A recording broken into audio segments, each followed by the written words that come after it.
Hello friends, DK Sinha this side. इस zero to hero के tutorial video में हम बहुत प्रैक्टिकल बातें करने जा रहे हैं दोस्तों।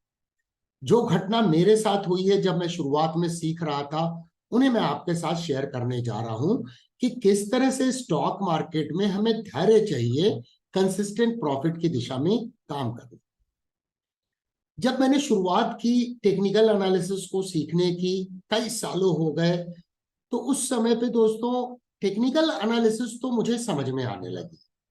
मुझे price action analysis, volume analysis, momentum की स्टडीज, वोलाटिलिटी की स्टडीज, ये सारी चीजें तो आने लगी। लेकिन मैं हमेशा कंफ्यूज रहा करता था।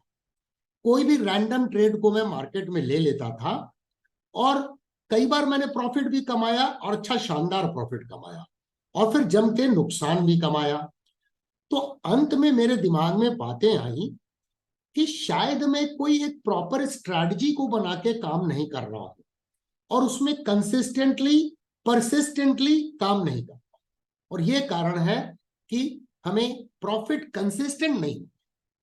मार्केट में एक बार, दो बार, चार बार प्रॉफिट हो जाना एक अलग बात है, लेकिन जब हम बिजनेस की तरह से रन करते हैं तो कंसिस्टेंट प्रॉफिट होना बहुत जरूरी है। तो मैंने कुछ बातें ऑब्जर्व की अपने ट्रेडिंग जर्नल को। जब मैं देख रहा था तो बड़े रैंडम टाइप के ट्रेड थे उसमें, जिससे आउटकम ये निकल रहा था कि मेरा कोई कंसिस्टेंट प्लान ही नहीं। तो अंत में मैंने क्या डिसाइड किया कि मैंने डिसाइड किया कि मैं केवल रिवर्सल चार्ट पैटर्न के ऊपर में दिनों तक ट्रेड करूंगा, काफी दिनों तक करूंगा, और केवल एक ही स्ट्रैटेजी को अडॉप्ट करूंगा कि रिवर्सल चार्ट पैटर्न जब भी मिलेंगे मुझे, मैं ट्रेड करूंगा। और उसमें इफ एंड बट नहीं होगा, सोचने का कहीं गुंजाइश नहीं होगी। जब भी रिवर्सल चार्ट पैटर्न मिलेंगे तो मैं ट्रेड करूंगा। तो चार्ट पैटर्न में ट्रेड करने का सबसे बड़ा एडवांटेज क्या होता है कि हम प्रिसाइज तरीके से स्टॉप लॉस को फिक्स कर सकते हैं, प्रिसाइज तरीके से हम टारगेट को निकाल सकते हैं, और प्रिसाइज तरीके से हम रिस्क मैनेजमेंट, मनी मैनेजमेंट करके स्टॉक मार्केट में कंसिस्टेंट प्रॉफिट कमा सकते। जिस दिन मैंने ये डिसीजन लिया, उस दिन से मेरी ट्रेडिंग इंप्रूव होने लगी। उसके पहले शुरुआत में मैंने रिवर्सल चार्ट पैटर्न पे काम करना चालू किया। उसके बाद फिर मैंने कंटिन्यूएशन चार्ट पैटर्न पे काम करना चालू किया। और आप ध्यान से देखिए दोस्तों, जो चार्ट पैटर्न्स होते हैं बड़े लिमिटेड है। रिवर्सल चार्ट पैटर्न में ब्रॉडली देखिएगा तो आपको डबल बॉटम, ट्रिपल बॉटम नजर आएंगे, और या फिर इनवर्स हेड एंड शोल्डर नजर आएगा। राउंडिंग बॉटम तो बहुत रेयर फिनोमेनन है दोस्तों, तो हम उसकी बात नहीं कर रहे हैं। तो हमने फोकस किया कि double bottom, triple bottom and inverse head and shoulder में केवल ट्रेडिंग कर। और कंटिन्यूएशन चार्ट पैटर्न भी बड़े लिमिटेड है दोस्तों, कप एंड हैंडल पैटर्न है। और उसके बाद आप देखें तो कंटिन्यूएशन चार्ट पैटर्न में बुलिश फ्लैग पैटर्न्स है। तो जब मैंने इस चीज को तय किया, और सबसे बड़ी खासियत क्या है चार्ट पैटर्न की, कि ट्रेंड तो कई तरह के होते हैं। शॉर्ट टर्म ट्रेंड होता है, इंटरमीडिएट ट्रेंड होता है, लॉन्ग टर्म ट्रेंड होता है, सेकुलर ट्रेंड होता है। तो चार्ट पैटर्न और टेक्निकल एनालिसिस की ये बड़ी खासियत है दोस्तों, कि हर प्रकार के ट्रेंड में आपको रिवर्सल चार्ट पैटर्न नजर आएगा।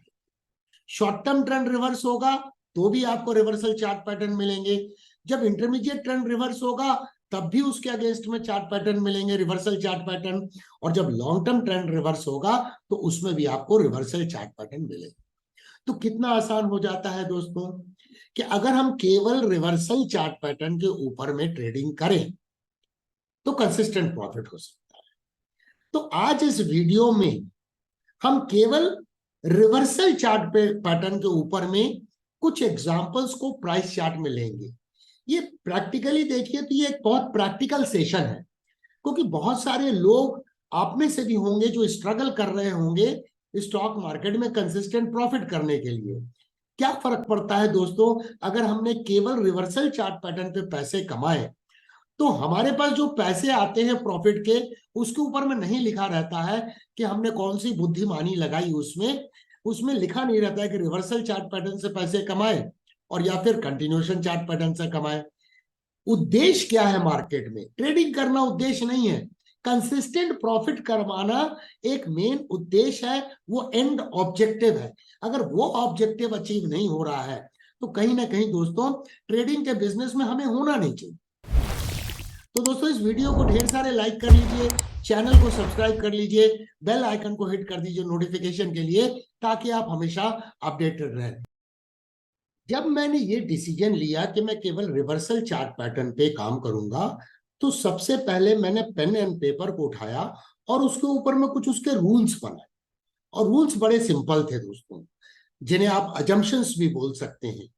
अब आप देखिए, टेक्निकल एनालिसिस अगर आप जीरो टू हीरो के प्लेलिस्ट में जो ट्यूटोरियल वीडियोस हैं उनसे अगर आप सीख रहे हैं, तो बार बार इस बात के बारे में चर्चा आई है कि जो भी चार्ट पैटर्न का टारगेट होता है वो मिनिमम एक्सपेक्टेड ऑब्जेक्टिव। तो इसीलिए मैंने ये झमेला बिल्कुल खत्म कर दिया कि मैं उसका टारगेट निकालूंगा।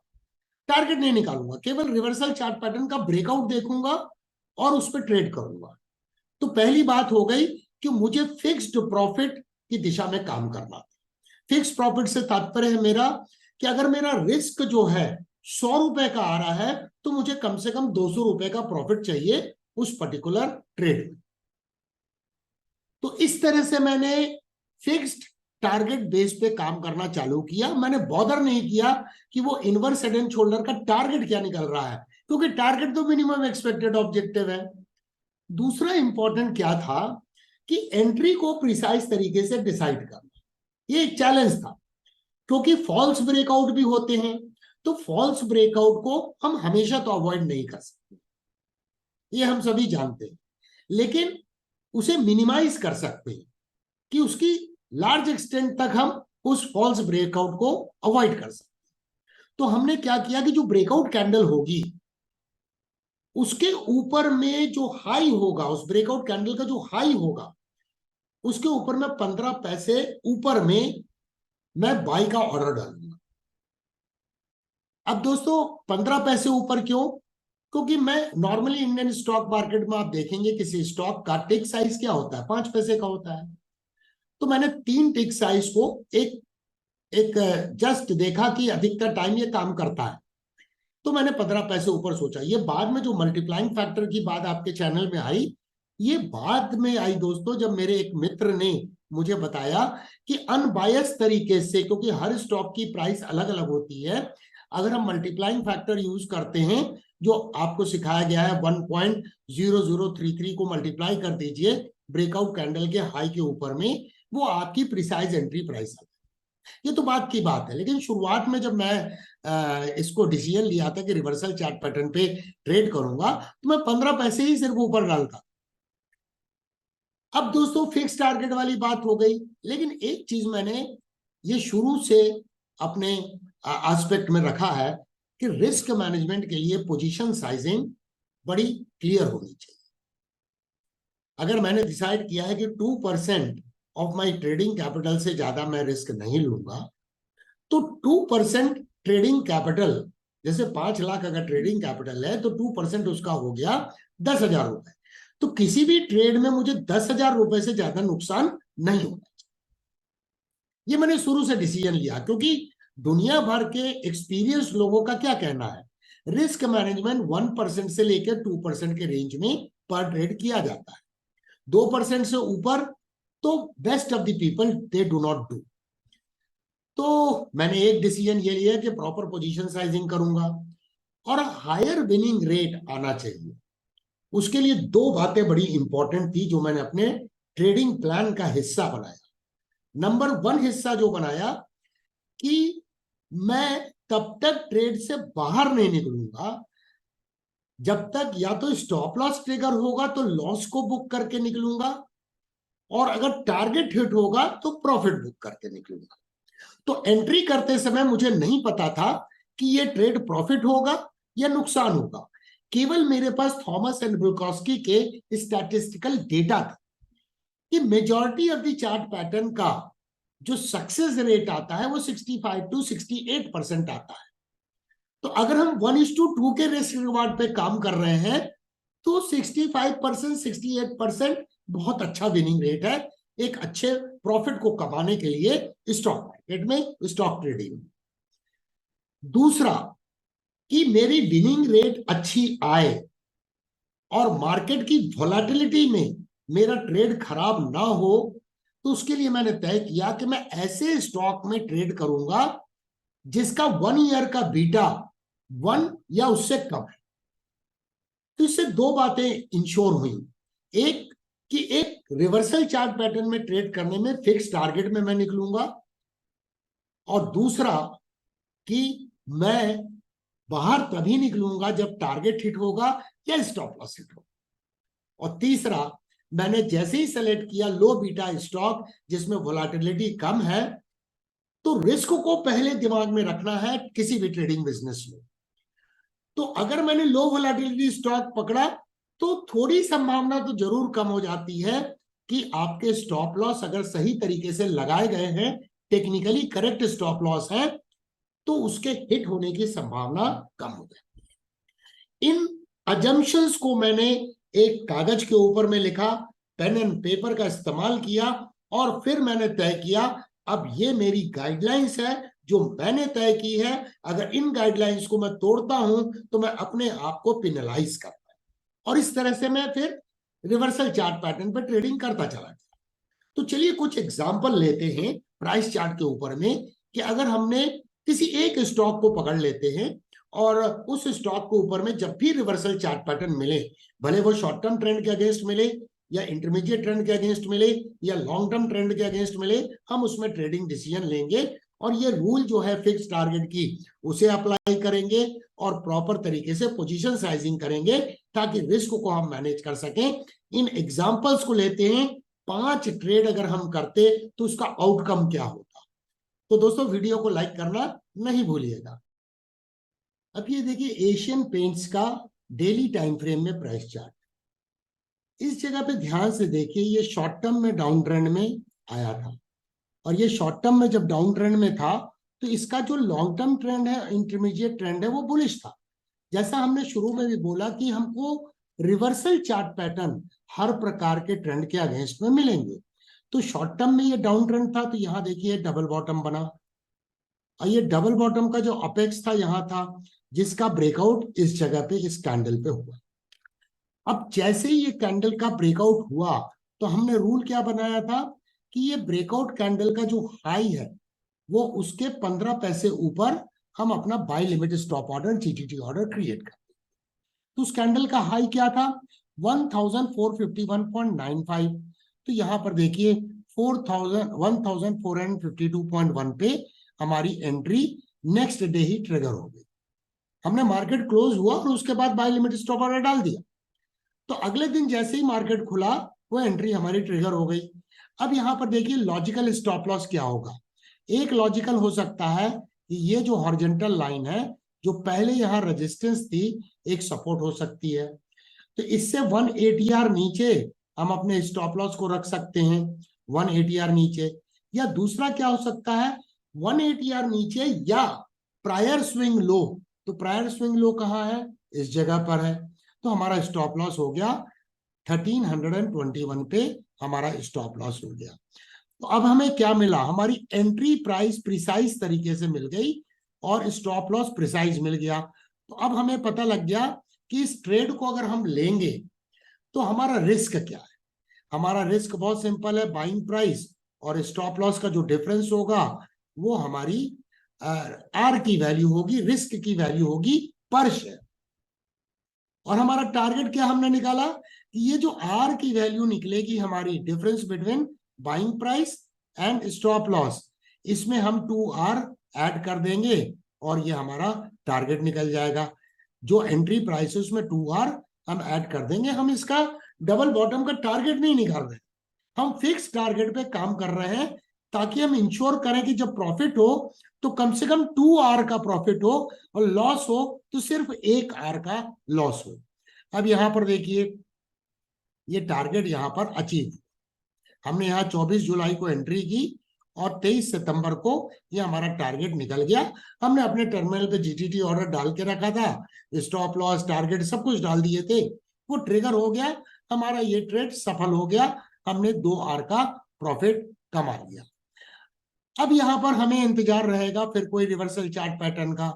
तो फिर देखिए आगे बढ़ के क्या हुआ, इस जगह पे देखिए, इस जगह पे फिर से यहां पर एक डबल बॉटम का फॉर्मेशन हुआ और जिसका अपेक्स ये था, ये कैंडल ब्रेकआउट कैंडल बनी।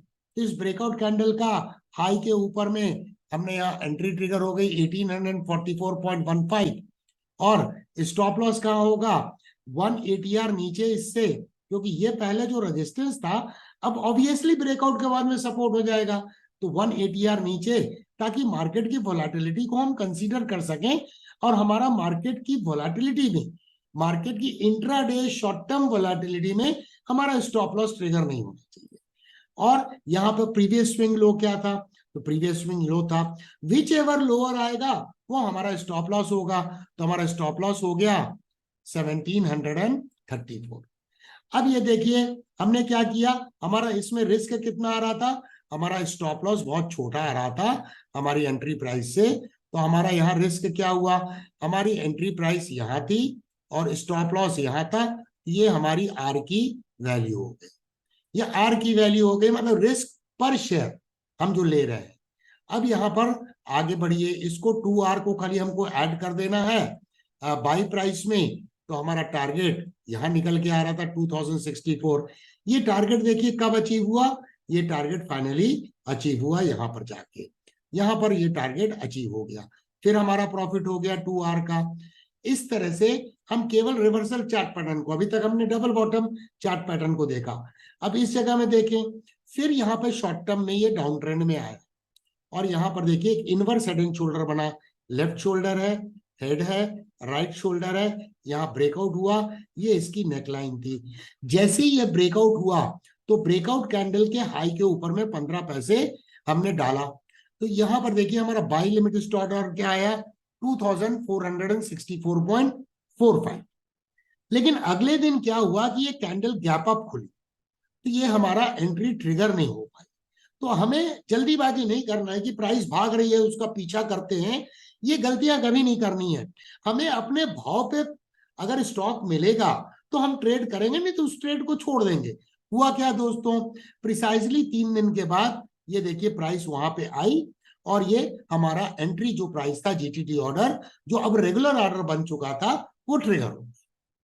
तो हम फिर से ट्रेड में आ गए। अब ये ट्रेड नल एंड वॉइड कहाँ होता, अगर मान लीजिए प्राइस यहाँ करेक्ट होके ये स्टॉप लॉस के नीचे आ जाती, एंट्री ट्रिगर होने के पहले स्टॉप लॉस के नीचे आ जाती, तो वो ट्रेड हमारे लिए नल एंड वॉइड हो जाता। बट ऐसा हुआ नहीं, 3 दिन के बाद में हमारा ये एंट्री ट्रिगर हो गई। फिर यहाँ पर ये रिस्क था पर शेयर, तो हमने आर की वैल्यू निकाली, by price minus stop loss, और उसको 2R ऐड कर दिया, तो हमारा टारगेट आ गया ये। तो यहाँ देखिए टारगेट फिर यहाँ पर अचीव हो गया। ये ट्रेड भी हमारा सफल रहा। हम क्या कर रहे हैं, केवल रिवर्सल चार्ट पैटर्न पर ट्रेड कर रहे हैं। अब यहाँ हम आगे बढ़े, आगे बढ़ने के बाद आप देखिए फिर क्या हुआ, फिर यहाँ पर एक डाउन ट्रेंड आया शॉर्ट टर्म, और ये फिर लेफ्ट शोल्डर है, हेड है, राइट शोल्डर है, ये ब्रेकआउट हुआ और हमारा ब्रेकआउट पर इस जगह पे एंट्री ट्रिगर हुई।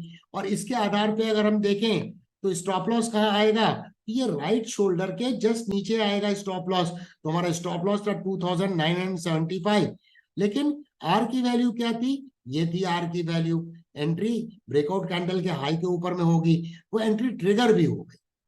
आप अगर ध्यान से देखें तो ब्रेकआउट कैंडल के ऊपर में ये एंट्री ट्रिगर हो गई, प्राइस करेक्ट होकर नेकलाइन को टेस्ट की, फिर ऊपर भी गई, लेकिन अल्टीमेटली 2R का जो हमारा टारगेट था वो था 3790.85। तो ये ट्रेड जो है अल्टीमेटली फेल हो गया, हमारा टारगेट हिट नहीं हुआ और हमारा स्टॉप लॉस ट्रिगर हो गया, तो ये हमारा ट्रेड लॉस में चला गया। तो दोस्तों 100% प्रॉफिट तो नहीं होंगे, लॉस तो होगा ही, लेकिन हम एक रूल को, एक सिस्टम को फॉलो कर रहे हैं। उसके बाद क्या हुआ, फिर यहाँ देखिए डाउन ट्रेंड में शॉर्ट टर्म में आया, यहाँ फिर left shoulder, right shoulder, left shoulder, head, right shoulder, breakout हुआ। हमारी ये ब्रेक अवे गैप के साथ में ब्रेकआउट हुआ था, एक अच्छा ब्रेकआउट था, वॉल्यूम में भी इंक्रीज देखा गया। ये देखिए ब्रेकआउट कैंडल पे वॉल्यूम बढ़ा, तो हमारी एंट्री कहाँ ट्रिगर हुई, हमारी एंट्री फिर इस कैंडल के हाई के ऊपर में नेक्स्ट डे ट्रिगर हो गई, ये बाई प्राइस थी। स्टॉप लॉस क्या होगा? Stop loss obviously right shoulder का जो लो है उससे नीचे रहेगा, ये हमारा स्टॉप लॉस हो गया। यहां भी आर की वैल्यू ये हमें मिली, तो 2R को ऐड कर देंगे। देखिए ये टारगेट हमारा हिट हो गया, 3226.15 का टारगेट था। ये ट्रेड भी हमारा पॉजिटिव एंड सफल साबित हुआ। अब हम आगे बढ़ते हैं। हम देखिए एक ही स्टॉक पे देख रहे हैं, कभी किसी में अपॉर्चुनिटी मिलेगी, कभी किसी स्टॉक में मिलेगी। केवल हमें देखना है कि उस स्टॉक का बीटा पिछले 1 साल से बीटा 1 से कम होना चाहिए, 1 हो या 1 से कम हो। फिर यहां हम आगे बढ़े तो इस तरह से आप देखिए कि इस जगह पे रिसेंट टाइम में, ऑफ कोर्स मैंने उसको नहीं लिया है, 5 ट्रेड का एग्जांपल मैं देना चाहता था, लेकिन इस जगह पे फिर मल्टीपल बॉटम का फॉर्मेशन हुआ, अपेक्स का ब्रेकआउट हुआ, ये आर की वैल्यू थी, और आप देखिए फिर यहाँ पर इसका इजिली टारगेट अचीव हुआ, ज्यादा उससे ऊपर ही प्राइस गई है, क्योंकि टारगेट जो होते हैं मिनिमम एक्सपेक्टेड ऑब्जेक्टिव है। तो अभी हमने कई ट्रेड्स देखे कि केवल हमने डबल बॉटम या इनवर्स हेड एंड शोल्डर के ऊपर में ट्रेडिंग की, उसमें से 5 ट्रेड में से 4 में हमें प्रॉफिट हुआ, 1 में हमें नुकसान हुआ। अगर हम इस तरह से करते और राइट तरीके से रिस्क को मैनेज करने के लिए पोजीशन साइजिंग करते, तो इसका फाइनल आउटकम क्या आता? अगर हमारा ट्रेडिंग कैपिटल 5 लाख रुपीज होता। तो अभी चार्ट के ऊपर में जो हमने 5 ट्रेड के बारे में चर्चा की और डिस्कशन किया, सिंपल रिवर्सल चार्ट पैटर्न के आधार पर जो ट्रेडिंग की गई उसको मैंने टेबुलेट किया है। यहां देखिए trade 1, trade 2, trade 3, trade 4, trade 5, ये हमारी बाई प्राइस थी, ये हमारा स्टॉप लॉस था। तो इन दोनों का डिफरेंस क्या होगा? रिस्क पर शेयर होगा। हमने टारगेट निकाला, सिंपली क्या किया कि जो रिस्क पर शेयर आया वो आर की वैल्यू हो गई, तो 2R उसमें डबल कर दिया और उसको ऐड कर दिया एंट्री प्राइस पे, तो हमारा टारगेट आ गया। अब यहां पर हमारा ट्रेडिंग कैपिटल जो है हमने 5 लाख रुपए पकड़ा है, तो 5 लाख का हम 2% रिस्क पे काम मान लीजिए कर रहे हैं, आप चाहे तो 1% पे भी कर सकते हैं। तो 2% पे अगर हम काम कर रहे हैं तो 5 लाख का 2% कितना हुआ? 10,000 रुपीज हुआ। मतलब हमें ये इंश्योर करना है कि हमारा नुकसान किसी भी ट्रेड में 10,000 रुपए से ज्यादा नहीं होना चाहिए, जबकि प्रॉफिट की संभावना 20,000 की होना चाहिए, क्योंकि हम 2R ऊपर टारगेट को बुक कर रहे हैं। तो 10R को इंश्योर करने के लिए कि हमारा 10,000 से ज्यादा नुकसान ना हो, तो हमें कितनी क्वांटिटी खरीदना है ये इंश्योर करना होगा। तो 10,000 डिवाइडेड बाई रिस्क पर शेयर 131.1, ये आया 76। तो हम इस ट्रेड में 76 शेयर को सिर्फ बाई करेंगे। ये ट्रेड हमारा सफल हुआ, 20,000 का प्रॉफिट होगा। इस स्ट्रेटजी के तहत आप ये देखिए ध्यान से, लॉस होगा तो 10,000 का होगा, प्रॉफिट होगा तो 20,000 का होगा, और इस तरह से प्रॉफिट बड़े होंगे और नुकसान छोटा होगा। यही तो ट्रेडिंग का सीक्रेट है दोस्तों। अब यहां देखिए सेकंड ट्रेड में भी 20,000 का प्रॉफिट हुआ, थर्ड ट्रेड में प्रॉफिट हुआ। केवल ये क्वांटिटी चेंज होगी, क्योंकि हमें उस समय पे क्या एंट्री प्राइस है, क्या स्टॉप लॉस है, ये अलग अलग तरीके से निकलेंगे मार्केट के स्ट्रक्चर के अनुसार। तो उस हिसाब पे हमें क्वांटिटी को, पोजीशन साइज को कैलकुलेट करना होगा। तीसरा ट्रेड में हमें नुकसान हुआ, यहाँ देखिए -10,000 नुकसान हुआ। फिर यहाँ पर 5वां ट्रेड सफल हुआ। तो हमने 5 ट्रेड लिए, 5 ट्रेड में टोटल प्रॉफिट हमें हुआ 70,000 रुपए का, against the trading capital of 5 lakh rupees. इसी को तो बोलते हैं कम ट्रेड करना, लेकिन हायर प्रोडक्टिविटी के साथ में काम करना। एक बार हमने ट्रेडिंग स्ट्रेटजी बना दी, जीटीटी ऑर्डर क्रिएट कर दिया, बार बार प्राइस चार्ट को देखने की आवश्यकता नहीं है। यह हमारी एक्सपेक्टेंसी क्या आई? 14,000 की एक्सपेक्टेंसी आई, क्योंकि हमने 5 ट्रेड लिए, 70,000 का प्रॉफिट किया, तो 70,000 डिवाइडेड बाई 5 हमारा 14,000 का पर ट्रेड एक्सपेक्टेंसी निकल के आई।